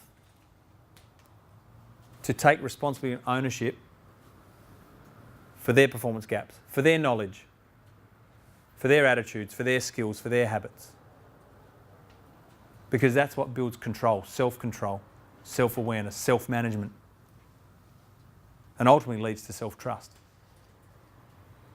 So you can rely on them to follow the process that's been put in place, whether you are or are not present. And that's exactly what you want out of your mentor relationship. So very quickly, just to finish off, you're going to go back into your pairs. You're going to pick out one of those areas. If you can get it from habits or attitude, do that. And just ask those 3 questions. See what responses you get. Because remember, it may be the smallest change that makes the biggest difference. So this shouldn't take longer than about 3 minutes on each side. So again, all clear with that? Makes sense? Comfortable? You can go back to the seats that you had or find a new space. And again, we're going to be back in here 6 minutes.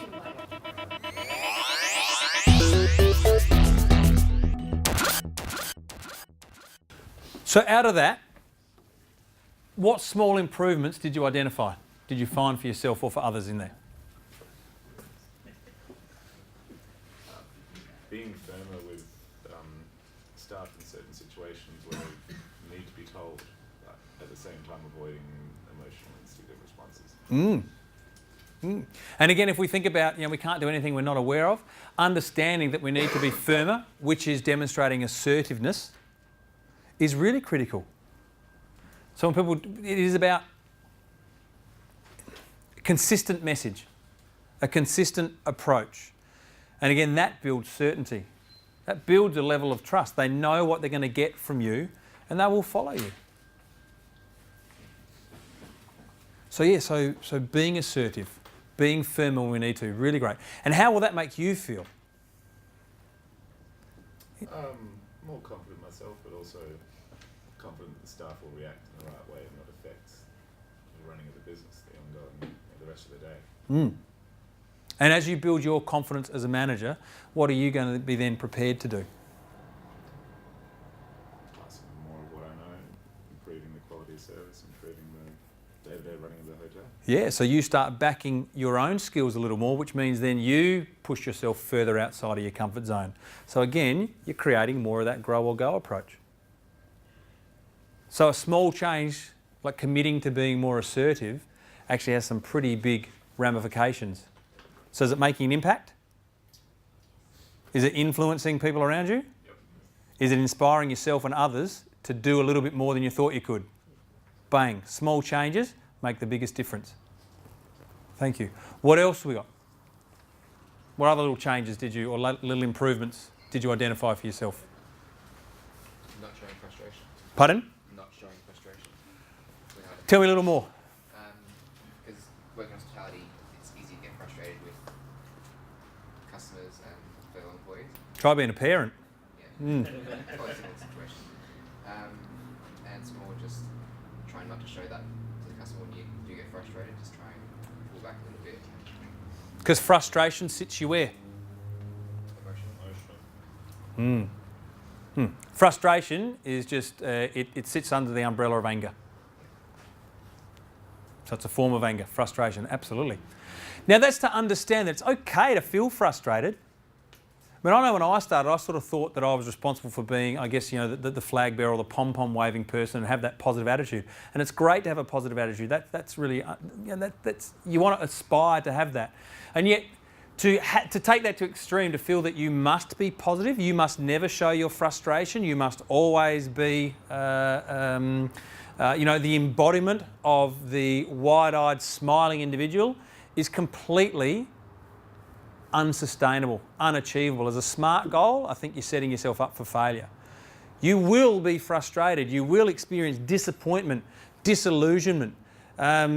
Some members of your team will just disintegrate. They'll go from being great employees to being bad employees. That is part of what's known as life. Frustration is part of it. You need to embrace and be aware of that. What I loved about what you said was, it's how do then people perceive your level of frustration, because that's what it comes down to. To build it down into that, you've got a procedure, a strategy for feeling frustrated. Someone does something, you tell yourself something about them or you, and it fires off this emotion called frustration. Ultimately, you can choose to change that feeling. You can go frustrated. Instead of being frustrated, you can be fascinated with, why is what they're doing annoying me so much? So you can change frustration to fascination. And as one of my mentors said, people are incredibly fascinating, or other words that start with F. Yeah. And you can apply whatever meaning you want to that. But it's true, people are really fascinating, they are. What you're talking about, though, is self-management. And that's the hallmark of a maturing leader or mature leader, is self-management. I can feel frustrated, but what I'm projecting and what people are perceiving is calm, cool control. Like the duck swimming, on the surface, really, really calm, underneath, paddling like mad, trying to work out what's happening, thinking on their feet. Really key. What else we got? What other little small changes did you identify for yourself? You don't have to be their friend, you have to be their boss. Some conversations, you're going to need to look them between the eyes and you're going to need to tell them how it really is. You've got a framework for doing that. You've learned it today, you've used it today, and you already know that there's a level of trust you can have in yourself that works. But come back again, when we all said, so do we remember someone who said something to you that made you feel uncomfortable, but you look back at it now and you go, well, that was one of the greatest lessons I got. And that only happened to me a couple of years ago from one of the ladies I did a lot of training with in Melbourne, who looked me straight between the eyes when I was talking. I was probably whinging about changing out of an old career to what I'm doing now. And she looked me straight in the eyes. She said, nothing changes around you until something changes within you. Cop that. I tell you, it felt incredibly uncomfortable at the time. It was like being hit with a bullet. Yet it was the best lesson I was taught in 5 seconds. You want something to change in your team? You got to change. You want someone to improve? You've got to be prepared to go and tell them and support them in how to improve. Clearly defined expectations. Where's the gap? Find the gap. Knowledge, attitude, skills, habits, manner, intent, perception, procedure. Which one of those are you going to go and follow in? Being an effective leader is built off one thing, and that's having a strategy that works. If you think of business, why business is successful? Because it's the execution of a well thought out strategy, or the application rather of a well thought out strategy. Being an effective manager, an effective leader is the same thing. Get strategies that work and apply them where you need to. And that's what you're doing today. It's been the whole point of today. So yeah, you don't have to be their friend all the time. In some cases, that's not what they want and it's not what they need. What they need is someone to support them and encourage them and be honest with them. Always coming at it from support and encouragement, which again is a way to keep negative emotion out and bring positive emotion in. Great insight. One last one.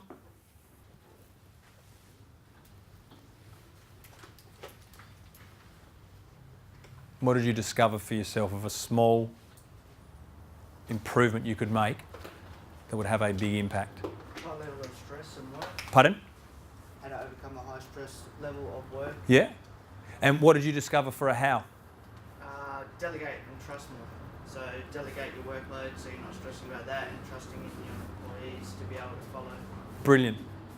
That's really important. I'm not sure if you know how important that is, but if we don't trust others, it's actually symptomatic of a lack of trust in ourselves. Or lacking or not trusting ourselves to teach an individual how to do what we need them to do. So again, nothing changes around you until something changes within you. So lack of trust in others means you need to develop increasingly higher levels of trust in yourself. And how can you do that? Delegate. Because as we talked about, there's only two ways. Time management would be a consistent struggle. There's only two ways to improve your time management. Delegation, or increase delegation and reduce distraction. So delegating is huge. And even one or two things, I was having this conversation with a coaching client of mine yesterday, identified just 2 things that this particular individual could delegate that would give her back close to 2 to 3 hours a week to focus on some of her other tasks. May not be that positive for you, but anything that you do not have to do, you should be seeking to delegate. It's also the way you build, empower and mentor others. Because how do you really know if someone's capable of doing the job you're setting them up for? You've got to let them do some of the job. Experience is the best teacher. The only way to know if someone knows what we need them to know is for them to show us that they know it. Can't tell us, can't explain it to us, can't draw pictures. They've got to do it. They've got to show us that they know what we need them to know. That's the way. So if we cover back over the whole 2 hours, 20 minutes, whatever we've been going at this, whatever it is, or even longer, can't count, can't spell, I'm doing really well. Let's cover what it is. Have what we covered, or will what we've covered allow you to go on and have a positive impact back in your role, with your team or with your organisation? Even if it's in the smallest way, have you uncovered for yourself ways, means, strategies to do that? Will doing that allow you to influence the results, to get things done with and through the people you work with? Have you inspired yourself to do something different? Have you? Because that's where it starts. You're not going to inspire anyone else to do something until you grow, until you develop. And every single one of you, from what I've heard, from what I've seen, from the conversations I've been listening to, you've uncovered gaps, uncovered cracks, and you've come up with your own solutions to improve your professional performance. So not only have you learnt how to mentor others, you're also walking away with a system, a strategy, a framework for mentoring yourself in your own development.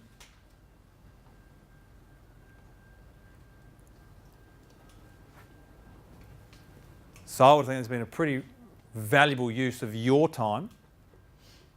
And again, you made the decision and the commitment to get here this morning, regardless of what time you may have finished last night. But you've already taken a step by turning up today and getting involved in the conversation and getting involved in the exercises to create a plan of action for you to get better at what you do. And you make a habit of doing that. I'd be really interested to see what roles you're occupying in 3 to 5 years' time. Because it doesn't have to be any more difficult than what we've done today. Keep breaking it down. To who, if we step it back, what was the first thing we learned in succession planning? Look for what?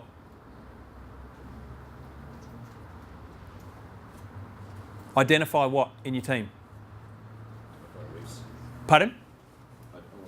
Well, no, weaknesses first. Identify what in your team? Gaps. Go back a step. Go back another step. Identify roles. Identify talent. Who could be the next you? That's it. Identify. That's a sign of mature leader. Second one was identify gaps. And how do we do that? What have we got available to us to do that? Smart goals and the cash model. Knowledge, attitude, skills, habits. And we focus on them. And what was the third one? So we've identified the gaps. What do we need to do now? Fill them. Exactly. And how do we do that? We use what? What was the last exercise we did? MIP. Yeah. Manner, intent, perception, procedure. What do we need to stop doing? What do we need to start doing? What do we need to keep doing? Keep asking those questions. You will keep identifying and closing those gaps, which is exactly the secret and the strategy you need to keep building on your professional performance. So what did you learn? What did you notice? And what do you want to share out of the whole session this morning? How easy it can be to find out where gaps are. How easy it can be. How easy it can be to drive a car when you use the right system, the right framework. Doesn't matter what car, what make, what model, what distance, what state. Follow the framework, follow the system, get from point A to point B safely and easily. And we want to make it easy because we know how critical time is to us all. What else? Big ones are ways, effective ways of approaching people without just getting into a fight or making them feel useless, just find a positive way out of it. Because that was probably my biggest worry, is trying to correct people without making them useless. Yeah. Just ruining their day or Yeah. affecting the rest of the shift. Yeah. How to demonstrate that you're on their side. How to clearly show concern and care for their own development and for their well-being. Absolutely crucial. And so when we take it from a strategic perspective, emotion moves out and constructive conversation moves in. And one last take home. Put structures in place to make it work for you. Yeah. Put structures in place to make it work for you. And that's important because you may find that you may change, adapt, mould this to suit your particular environment. Just have a structure, have a system, a strategy in place that works most definitely. So again, thank you for your contribution to this morning. It's always a lot more enjoyable if we're getting lots of feedback and input from you as a group. So thank you so much for that. I certainly hope that you feel you're taking away some useful skills, some useful strategies that you can use immediately to have that impact, have that influence and inspire people around you. I hope that it leads to you having greater levels of honest conversation with yourself and with others so that you can keep building, as you can keep uncovering and keep building on those gaps that you want to use. And ultimately, I hope that what you see within your workplace is effort for reward for your effort, knowing full well that you've got to put something in to get something out, and you need to be that example. You need to be the person who's growing and developing and being that clear embodiment, demonstration of what you want to see from your teams. So thank you so much for your involvement. I look forward to Adelaide being Adelaide, probably crossing paths with you somewhere along the line. Probably you more so at the Colonist than anywhere else, seeing you're so freaking close to where I live. But good luck with it all. And as I said, just go on and make that impact, do good, influence what people do around you and inspire yourself and others to make those little changes that get big results at the end of it. So thank you.